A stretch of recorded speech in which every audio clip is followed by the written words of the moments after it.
Buletin Didik 30 Mac bersama saya Nur Alifah Ghani. Assalamualaikum dan salam sejahtera. Seramai 85,700 pelajar yang tidak dapat menduduki peperiksaan CJ Pelajaran Malaysia SPM 2021 disebabkan banjir serta dijangkiti COVID-19 akan mengambil peperiksaan itu bermula 5 April ini hingga 19 Mei depan. Menteri Kanan Pendidikan Datuk Dr. Muhammad Razzie Jidin berkata, jumlah itu meliputi sebanyak 21.1% calon yang layak menduduki peperiksaan itu. Menurut beliau, peperiksaan sesi kedua itu merangkumi ujian bertutur dan ujian mendengar bagi bahasa Melayu dan bahasa Inggeris serta ujian amali sains. Ini tak bermakna dia duduk semua kertas di sesi kedua. Ada kertas-kertas tertentu yang mereka akan duduk di sesi kedua disebabkan sama ada mereka positif, mereka dikuarantinkan atau mungkin yang terkesan dengan banjir ataupun atas sebab-sebab yang telah disahkan oleh pengarah lembaga peperiksaan. Beliau hadir pada Majlis Kesyukuran Pengurusan Peperiksaan SPM tahun 2021 di Sekolah Menengah Teknik Melaka di Bukit Piatu, Melaka semalam. Datuk Dr. Razzie turut memaklumkan seramai 23,885 guru akan terbabit sebagai pemeriksa kertas pemeriksaan bagi memastikan keputusan peperiksaan dapat dikeluarkan mengikut tempoh masa yang ditetapkan. Kumpulan guru yang dipilih adalah berdasarkan kepakaran bidang masing-masing dan akan memeriksa kedua-dua kertas peperiksaan itu. Pertambahan guru pemeriksa akan dibuat berdasarkan keperluan semasa. Jelas beliau, meskipun peperiksaan berkenaan mempunyai 2 sesi, Kementerian Pendidikan KPM menerusi Lembaga Peperiksaan LPM telah memutuskan keputusan peperiksaan yang membabitkan lebih 400,000 calon seluruh negara itu akan dikeluarkan serentak. Dalam pada itu, seramai 552 calon SPM 2021 akan menduduki peperiksaan tersebut untuk sesi kedua di Putrajaya yang bertempat di Sekolah Menengah Kebangsaan SMK Putrajaya Persin 16-1. Pengarah Jabatan Pendidikan Wilayah Persekutuan Putrajaya, Fariza Ahmad berkata, daripada jumlah tersebut, seramai 359 calon bersekolah di SMK Putrajaya Persin 9-1. Jumlah sebenarnya ialah yang menduduki ialah 359 lah. Tetapi oleh kerana kita membuka peluang kepada murid-murid yang mungkin bersekolah di sekolah lain tetapi tinggal di Putrajaya, maka mereka akan menduduki peperiksaan di Putrajaya. Jadi jumlah keseluruhan yang akan menduduki peperiksaan kedua SPM 2021 untuk pusat di Putrajaya ialah seramai 552 orang. Beliau berkata demikian selepas Majlis Kesyukuran SPM 2021 di SMK Putrajaya Persin 9-1 di Putrajaya semalam.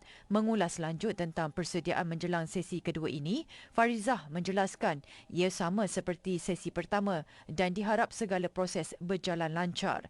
Seramai 11 guru akan ditugaskan sepanjang peperiksaan kali ini yang diketuai oleh 2 guru. Sementara itu, pelajar lepasan SPM 2021 SMK Putrajaya Persin 9-1 meluahkan rasa lega sejurus selepas tamatnya kertas lukisan kejuruteraan semalam. Meskipun majoritinya tidak sabar ingin bersenang lenang setelah sebulan berhempas pulas mengulang kaji mata pelajaran, mereka jelas mempunyai hala tuju masing-masing. Bagi Fazlin Wahida Muhammad Azhar, dia bersyukur diberi kesempatan untuk menghabiskan peperiksaan dalam keadaan sihat, terutama ketika wabak COVID-19 semakin menular. Sebab sepanjang SPM ni memang tak ada macam kena COVID ke apa ke, memang lancar lah. So, saya bersyukur. Saya sebenarnya nak jadi untuk reka bentuk yang macam rumah, reka bentuk rumah macam tu. So insyaAllah saya cubalah usaha ke arah tu. Berbeza bagi Muhammad Ridwan Osman, dia lebih memilih untuk mencari pengalaman bekerja sementara menunggu peluang melanjutkan pelajaran ke Menara Gading.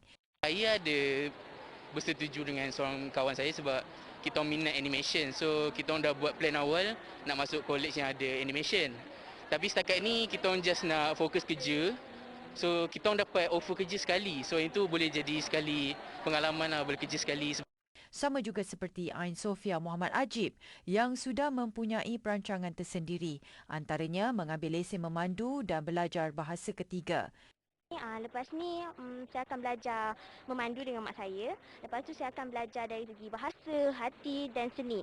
Bahasa tu mungkin saya akan belajar bahasa Cina ataupun bahasa Arab.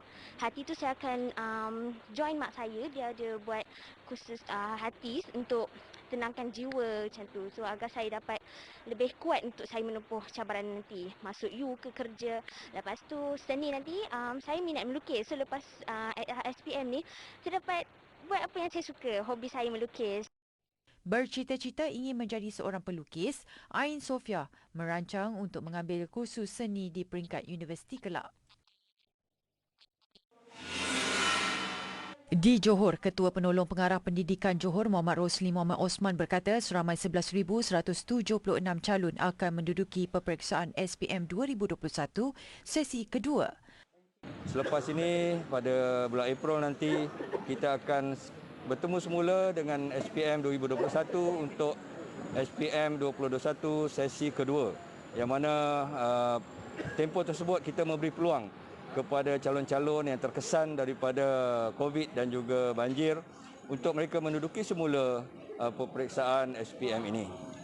Beliau hadir pada majlis kesyukuran pengurusan peperiksaan SPM 2021 di Sekolah Menengah Teknik Johor Bahru semalam.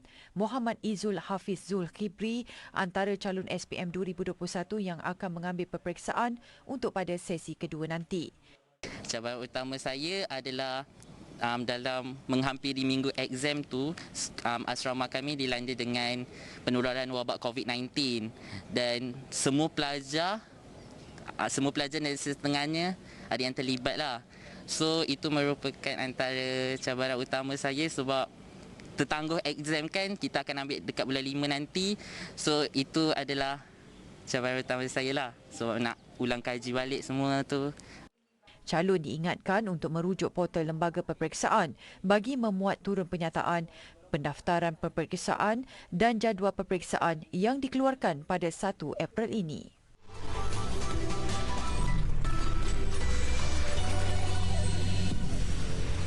Kementerian Pendidikan KPM sentiasa berusaha memperkasakan pendidikan sains, teknologi, kejuruteraan dan matematik STEM bagi memenuhi keperluan bakat masa depan. Menterinya Datuk Dr. Razi Jidin berkata konsep Sekolahku Sejahtera diperkenalkan sebagai pemangkin kemenjadian murid. Sekolahku Sejahtera merupakan satu konsep penerapan nilai murni dan amalan baik untuk diamalkan di semua sekolah dan institusi pendidikan tanpa mengira latar belakang, lokasi ataupun jenis institusi. Antara elemen sejahtera yang menyokong pemerkasaan STEM adalah elemen seronok, etika, empati, eksplorasi dan rasional. Tambahnya, penerapan elemen eksplorasi dapat membentuk murid yang mempunyai rasa kecintaan untuk meneroka ilmu bermanfaat dan terus berusaha meningkatkan kefahaman serta menguasai ilmu. Elemen eksplorasi dalam pembelajaran menyeronokkan dapat meningkatkan kecintaan murid kepada bidang STEM. Murid juga ditekankan pentingnya mengambil kira aspek etika dan empati serta membuat keputusan rasional dalam penerokaan ilmu. Beliau menjawab pertanyaan Datuk Dr. R. Nelson berhubung langkah KPM untuk memperkasakan pendidikan STEM. Dalam usaha mewujudkan konsep kampus hijau dan memupuk semangat cintakan alam semula jadi, Universiti Teknologi Mara UiTM melaksanakan program 1213. Program ini melibatkan seluruh kampus UiTM di mana setiap kampus mengenal pasti kawasan yang bersesuaian untuk penanaman spesies pokok yang sesuai.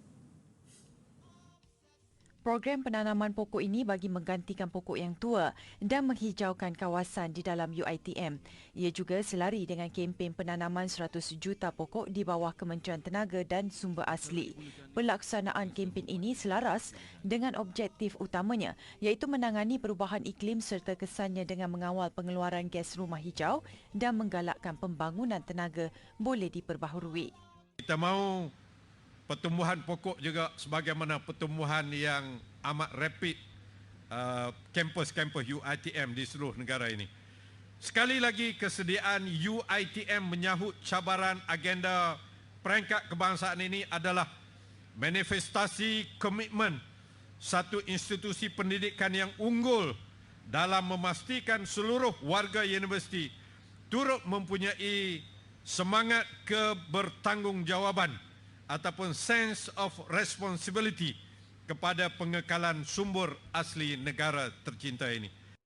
Program 1213 ini diharap dapat mendidik dan mendedahkan warga universiti mengenai kepentingan penanaman pokok di samping meningkatkan lagi kefahaman dan kesedaran tentang pentingnya aktiviti pemeliharaan serta pemuliharaan pokok di dalam kawasan kampus UiTM di seluruh negara. Melalui perjanjian persefahaman MOU hari ini di antara UiTM, Afimbank dan Yayasan Hijau Malaysia YHM, program ini dilaksanakan selama 3 tahun di seluruh kampus UiTM. Selain pengajaran, pembelajaran dan penyelidikan, kelestarian kampus juga diberikan penekanan agar kampus hijau dapat dikekalkan. Program pada hari ini merupakan terjemahan rasa tanggungjawab pihak universiti dalam memainkan peranan ke arah memperkasa inisiatif kelestarian alam sekitar. Justru pemilihan UiTM sebagai salah satu tapak penanaman pokok ini adalah selaras dengan kempen penanaman 100 juta pokok peringkat kebangsaan bagi tempoh 3 tahun bermula 2022 hingga 2025. Justru pelaksanaan program ini antara tanda sokongan selain meningkatkan tahap pendidikan dan kesedaran orang awam tentang topik iklim. 6 pelajar Akademi Sains Pendang Kedah mencatat kejayaan apabila menyapu 3 tempat teratas dalam pertandingan UiTM Mathematical Olympiad 2022. Franklin Chai Jun dan Lim Hong Liang berjaya meraih tempat pertama, diikuti gandingan S. Yesh Victor dan Gabriel Lee di tempat kedua dan tempat ketiga dimenangi Alan Lim Wei Lun dan Moh Li Yuan. Turut meraih kejayaan, 2 pelajar Sekolah Menengah Agama Persekutuan Kajang Nurul Syafiqah Nur Halim Iskandar dan Nurin Insyirah Azmi. Mereka meraih tempat pertama pertandingan Drone Edu Challenge IR 4.0 anjuran Universiti Teknologi Malaysia UTM dan Iskandar Investment. Tahniah diucapkan.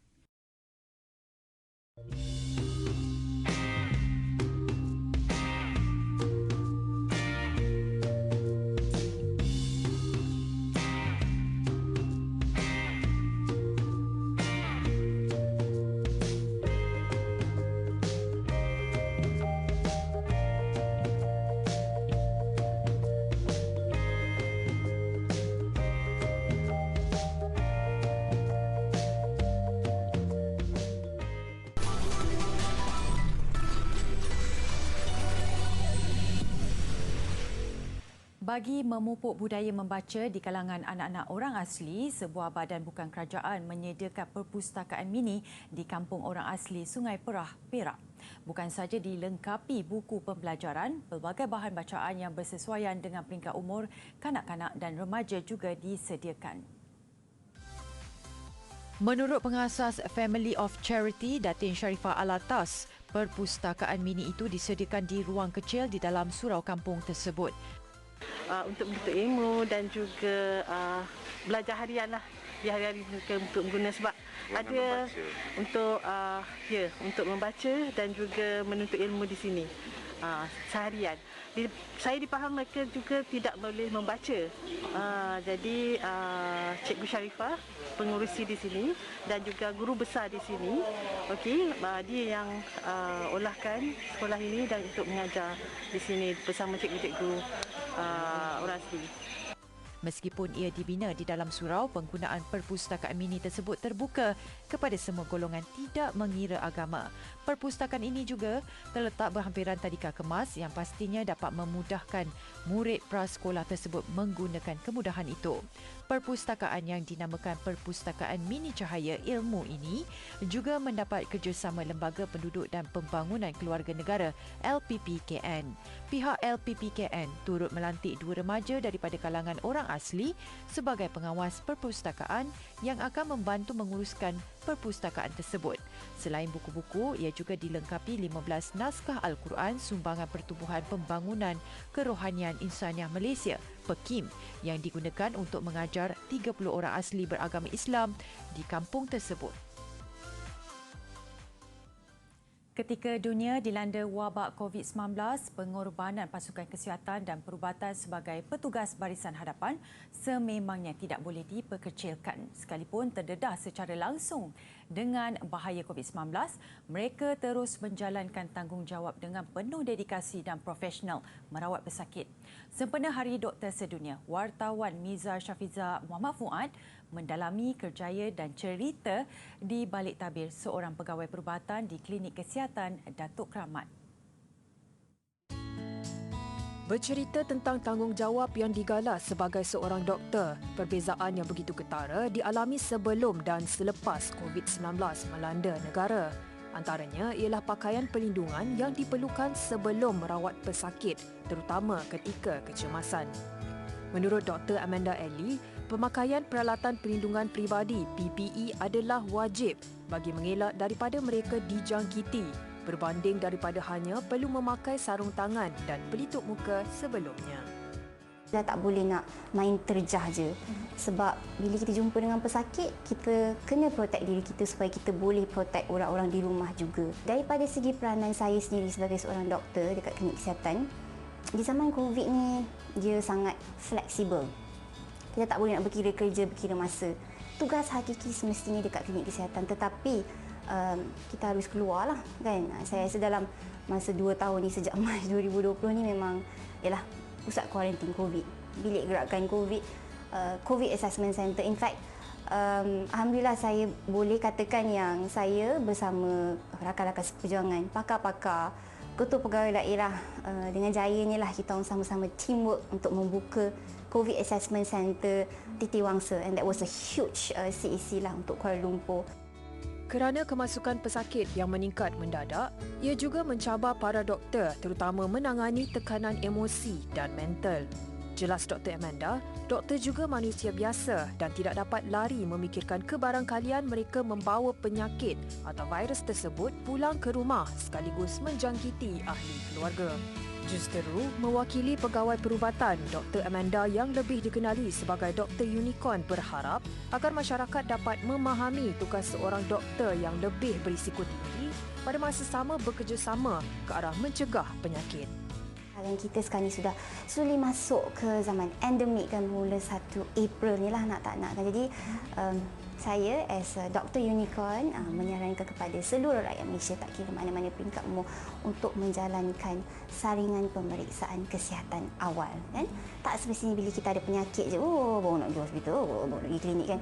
Doktor, jururawat, malah kaki tangan perubatan secara keseluruhannya merupakan nadi barisan utama yang sangat banyak membantu kita menghadapi detik getir, terutama ketika negara dilanda wabak pandemik COVID-19.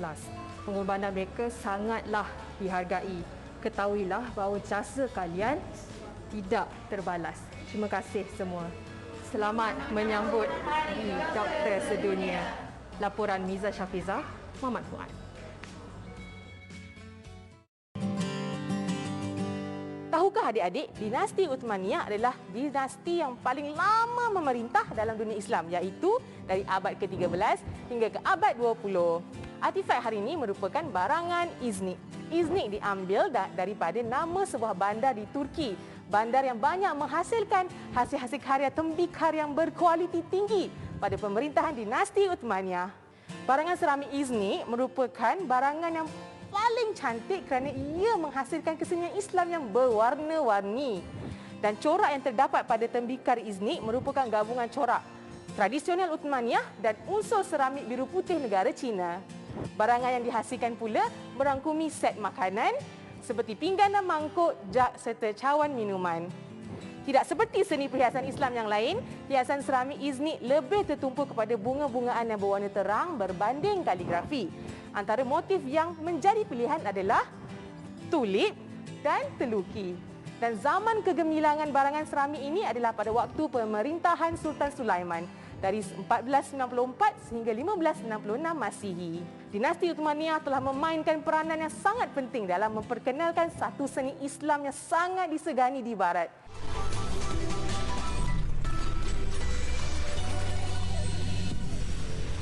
Pasukan skuad bola sepak Macedonia Utara terlepas habuan sebanyak €500,000 yang bersamaan 2.3 juta ringgit Malaysia yang dijanjikan Perdana Menteri negara itu selepas gagal melayakkan diri ke pusingan akhir Piala Dunia 2022 di Qatar November depan. Pada perlawanan play-off, Macedonia tewas 0-2 kepada Portugal. Turut mara ke Piala Dunia Qatar 2022, 6 lagi pasukan, Poland dan 5 lagi negara dari zon Afrika iaitu Nigeria, Senegal, Algeria, Maghribi dan Tunisia.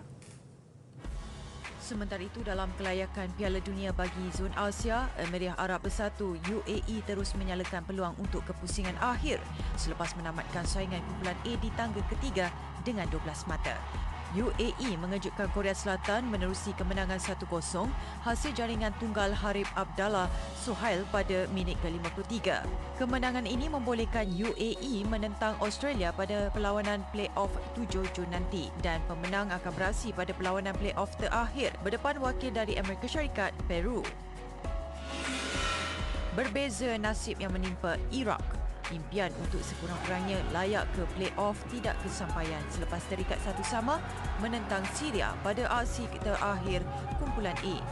Ketinggalan seawal minit ketiga menerusi jaringan Ala Aldin Al-Dali, Iraq menyamakan kedudukan menerusi Ayman Hussein pada minit ke-31. Bagaimanapun, Iraq yang memerlukan 3 mata penuh untuk memintas UAE di tangga ketiga gagal menambah jaringan.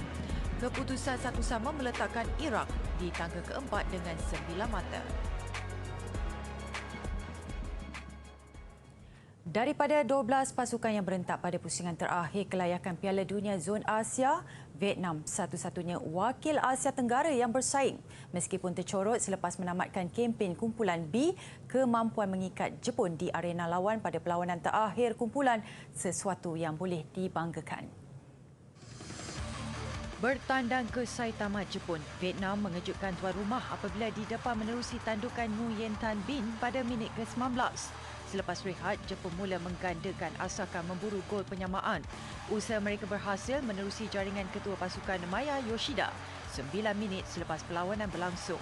Hasrat Jepun untuk menambah jaringan menemui jalan buntu apabila Vietnam bijak menyerap setiap asalkan lawan dan kedudukan 1-1 kekal sehingga tamat perlawanan.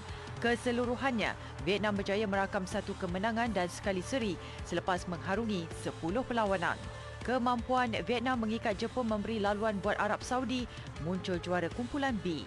Walaupun sudah layak ke Qatar, Arab Saudi tetap memburu kemenangan menentang Australia. Dan sepakan penalti pada minit ke-65 yang disempurnakan Salim Al-Dawsari sudah memadai buat Arab Saudi meraih 3 mata. Selepas 10 perlawanan, peringkat kumpulan Arab Saudi mengumpul 23 mata, 1 mata mengatasi Jepun. Sementara Australia yang akan beraksi di play-off berada di tangga ketiga mengutip 15 mata. Anak jati Perlis dinobat sebagai pemain bola sepak terbaik bulanan di Akademi Bola Sepak Cruzeiro Brazil di British International School Phuket, BISP Thailand. Uzair Zayan Naimuddin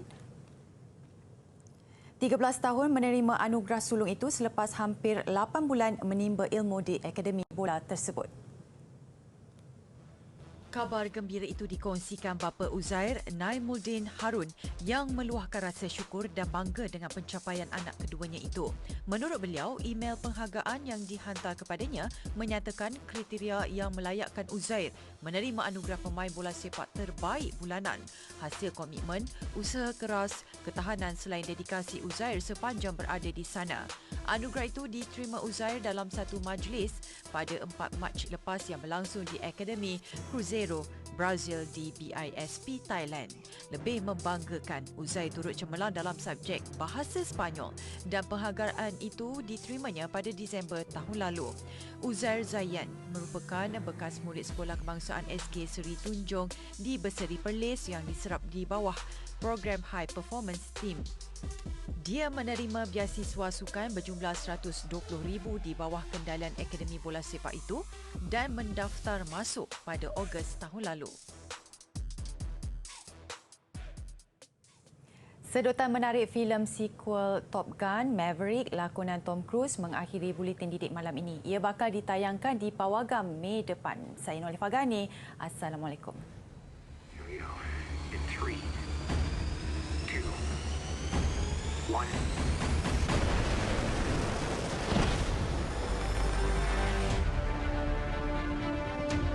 We're going into combat on a level no living pilot's ever seen. Not even him. You think up there you're dead.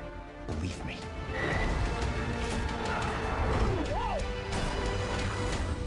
My dad believed in you. I'm not gonna make the same mistake.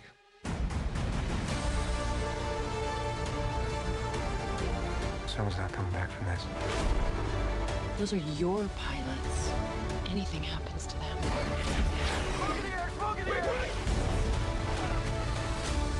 You'll never forgive yourself.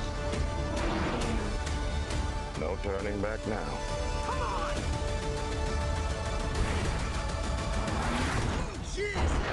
Having any fun yet?